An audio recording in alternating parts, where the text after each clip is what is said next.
ሰላም ጤና ይስጥልን የህልም ዓለም ሚዲያ ተከታታዮች፣ በዛሬው ዕለት ስለ ስኬት አምድ የስኬት አምዶች ምን ምን ናቸው የሚሉትን አንስተን እንወያያለን።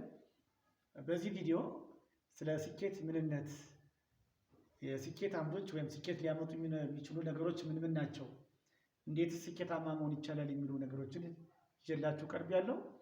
አድማጭ ተመልካቾች ይህን ሚዲያ ተከታትላችሁ በኋላ ጠቃሚና የሌሎችም ይጠቅም እስከሆነ ድረስ ሌሎች ሼር በማድረግ እንዲሁም ደግሞ ቪዲዮውን ሰብስክራይብ በማድረግ እኔ እንድታጠናክሩኝ እጠይቃለሁ። በቀጥታ ወደ ርዕሰ ጉዳዩ ስንገባ ለስኬት የሚያበቁ 5 መሰረታዊ ጉዳዮች ወይም አምዶች ወይም ፒላርስ የምንላቸው ምን ምን ናቸው የሚሉን እያነሳን እነዚህ 5 ነገሮች ምን ምን ነገሮች ሲሟሉ ናቸው ስኬት የሚያመጡ፣ ስኬት ማለት ምንድነው፣ አንድ ሰው ስኬታማ እንዳይሆን ወይም ስኬታማ እንዲሆን የሚያደርጉ ነገሮች ምን ምን ነገር ሲሟሉ ነው የሚሉ ነገሮችን ይዤላችሁ መጥቻለሁ። ስለዚህ ይህን ሚዲያ ይህን ቻናል ሰብስክራይብ በማድረግ እንድትጀምሩ ከወዲሁ እጠይቃለሁ። በመጀመሪያ ስኬት ማለት ምንድን ነው?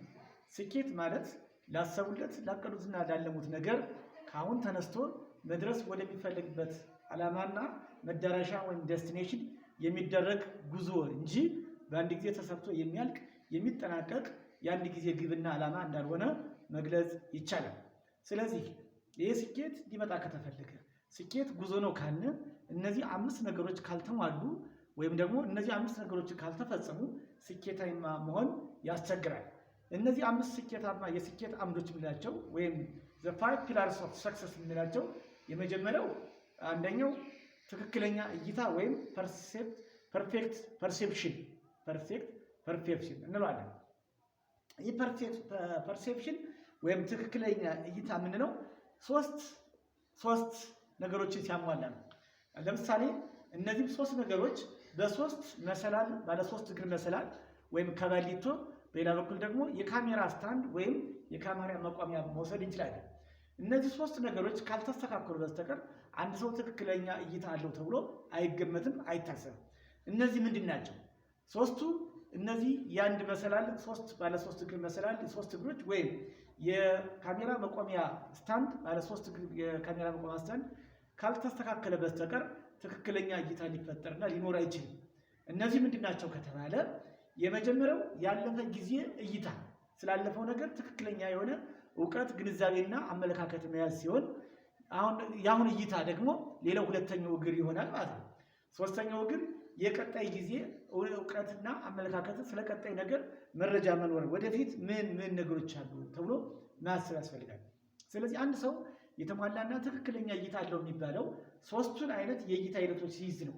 ስላለፈው ነገር የጠራና ግልጽ የሆነ ግንዛቤና እውቀት ሲኖረው፣ ስለ አሁን ነባራዊ ሁኔታ በግልጽ ማወቅና መረዳት ሲችል፣ እንዲሁም ደግሞ በቀጣይ ወደፊት ወይም ፕሮስፔክት የሚያደርገው ነገር ቀጣይ ምን ነገሮች ሊኖሩ ይችላሉ፣ በጥንካሬም በድክመትም በስጋትም በእድልም እነዚህ ነገሮችን በማየት አንድ ሰው የተሳካ እይታ እንዲኖረው ሊያደርግ ይችላል።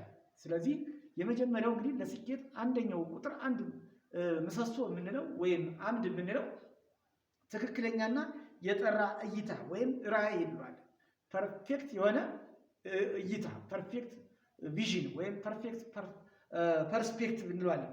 እነዚህ እንግዲህ ያለፈው እይታችን ስላለፈው ህይወታችን፣ ስላለፈው ቆይታችን፣ ስላለፈው የህይወት ግንዛቤያችን፣ የህይወት ጉዟችን አጠቃላይ ነባራዊ ሁኔታው የነበረው ምን ይመስላል ብሎ በትዝታ በማምጣት ለአሁን ጋር ማስማማት፣ አሁን ላይ ደግሞ አሁን ያሉ ነባራዊ ሁኔታዎች እና የራሴ ልምድ ያሉት ሁኔታዎች አካባቢያዊና ነባራዊ ሁኔታዎችን በማገናዘብ ያለፈውን ኤክስፒሪየንስ ወይም ልምድ አሁን በማምጣት መጠቀም ሲቻልና ለወደፊት የምንጓዝበትን ጉዞ ታሳቢ በማድረግ ከወደፊቱ አንጻር በመንቀሳቀስ ትክክለኛ እይታ መያዝ ይቻላል።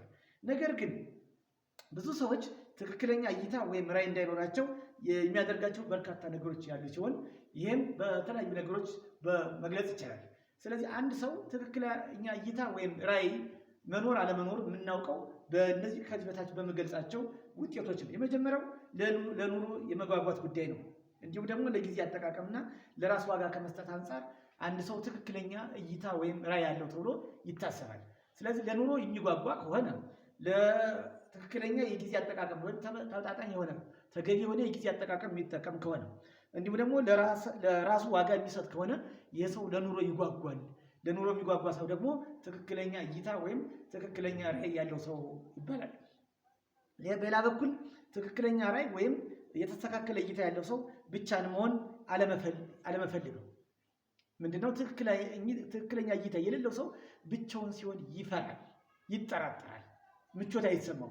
ነገር ግን ትክክለኛ እይታ ያለው ሰው ከሰው ጋርም ሆነ ብቻውን በሚሆንበት ጊዜ እንዲያውም ብቻውን በሚሆንበት ጊዜ በጣም ይመቸዋል። ምክንያቱም ከራሱ ጋር ይወያያል፣ ከራሱ ጋር ያቅዳል፣ ስለ ወደፊቱ ያስባል፣ ስላለው ነገር ይዝናናል፣ ስላለፈው ነገር በደስታ በትዝታ ይኖራል ማለት ነው። ሌላው እና ሶስተኛው የተለያዩ ነገሮችን እየጀመረ የሚያቆም ትክክለኛ እይታ ወይም ራዕይ የሌለው ሰው መገለጫ ነው። ስለዚህ ሰዎች አንድ ነገር ጀምረው ከተወሰነ ጊዜ በኋላ የሚያቋርጡት ወይም ደግሞ ችግር ሲገጥማቸው የሚቆሙት ምናልባትም ደግሞ ባሰቡት ቀርቶ ባላሰቡት አቅጣጫ የሚሄዱት ትክክለኛ ራዕይ ወይም ፐርፌክት ፐርሴፕሽን ወይም ራዕይ የሌላቸው ሰዎች ናቸው። ልክ እንደ ቀበሮ አንዴ ከዚህ አንደዚያ ከዚያ የሚሉ ናቸው። ሁለተኛው የስኬት አምድ ወይም ምሰሶ የምንለው ዝግጁነት ወይም ፕሪፓሬሽን እንለዋለን። ፕሪፓሬሽን ማለት እንግዲህ በሁለት ነገሮች ላይ የተመሰረተ ሲሆን የመጀመሪያው የዝግጁነት መገለጫ ማቀድ መቻል ነው።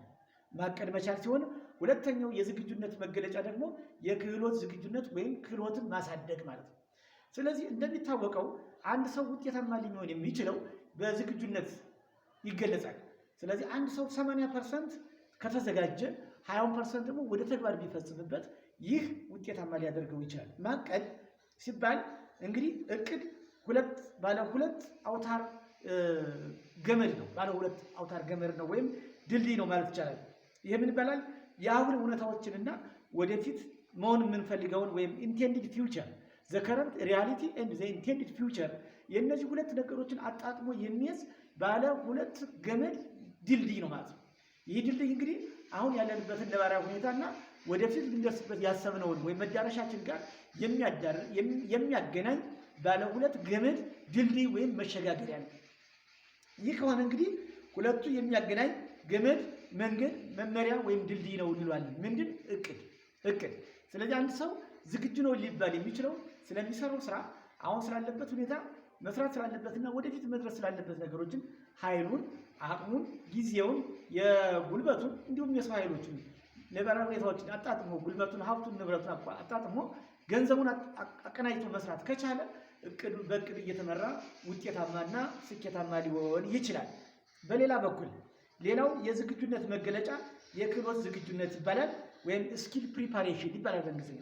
ስኪል ፕሪፓሬሽን አስፈላጊውን እውቀት፣ ክህሎትና አመለካከት መያዝ ነው። ለምሳሌ አንድ ሰው አንድ ትልቅ ወፍራም ግንድ፣ ጠንካራ ግንድ ቢሰጠውና ያን እንጨት በአጭር ጊዜ ፈልጦ ወይም ከምሮ እንዲያስረክብ ቢጠየቅ ወይም አሳይመንት ቢሰጠው ይህ ሰውዬ ባገኘው መጥረቢያ አንስቶ ከሚፈልጥ ይልቅ የተሻለ የሚሆነው መጥረቢያውን በመሳል ዝግጁ ማድረግ አለበት ማለት ነው። ዝግጁ ማድረግ ይችላል። ስለዚህ ሰዊንግ ዘሳው መጥረቢያውን በደንብ መሳል። ስለዚህ ምንድነው በዚህ ጊዜ መጥረቢያው በዱመው በሰውየው ጉልበትና ጡንቻ ብቻ ሊፈታ ስለማይችል ሊያሳካው ስለማይችል መጥረቢያውን ቢስለው ውጤታማና ስኬታማ መሆን ይችላል። ስለዚህ አንድ ሰው ስራ ማቀዱ እንደተጠበቀ ሆኖ ዓላማ እንዳለው የተጠበቀ ሆኖ ያን ስራ ሊያሳካውና ውጤታማ ሊሆን የሚችለው የክህሎት ዝግጁነት ሲኖር ነው። ስለዚህ ሰዎች ዝግጁነታቸው መገለጫዎች፣ አንድ ሰው ዝግጁ ነው የሚባለው ምን ሲሆን ነው? አንደኛ ለለውጥ ዝግጁ ከሆነና ለለውጥ ዝግጁ ከሆነ ብቻ ነው። በሌላ በኩል የስሜት ብስለት ካለው ይህ ሰውዬ ለስራ ወይም ለውጤት ዝግጁ ነው ተብሎ ይወሰዳል። በሌላ በኩል አንድ ሰው የስሜት ብስለት ካለው የምንለው በሌሎች አስተያየቶች ጥገኛ ካልሆነ ይህ ሰው እውነትም ዝግጁ ነው፣ የስሜት ብስለትም አለው ተብሎ ይወሰዳል። በሌላ በኩል ራሱን ካሉታዊ አስተሳሰብ የተለየና ያጸዳ ከሆነ ይህ ሰው የስሜት ብስለት አለው ተብሎ። ስለዚህ አንድ ሰው የክህሎት ዝግጁት አለው ለማለት የሚያስችለው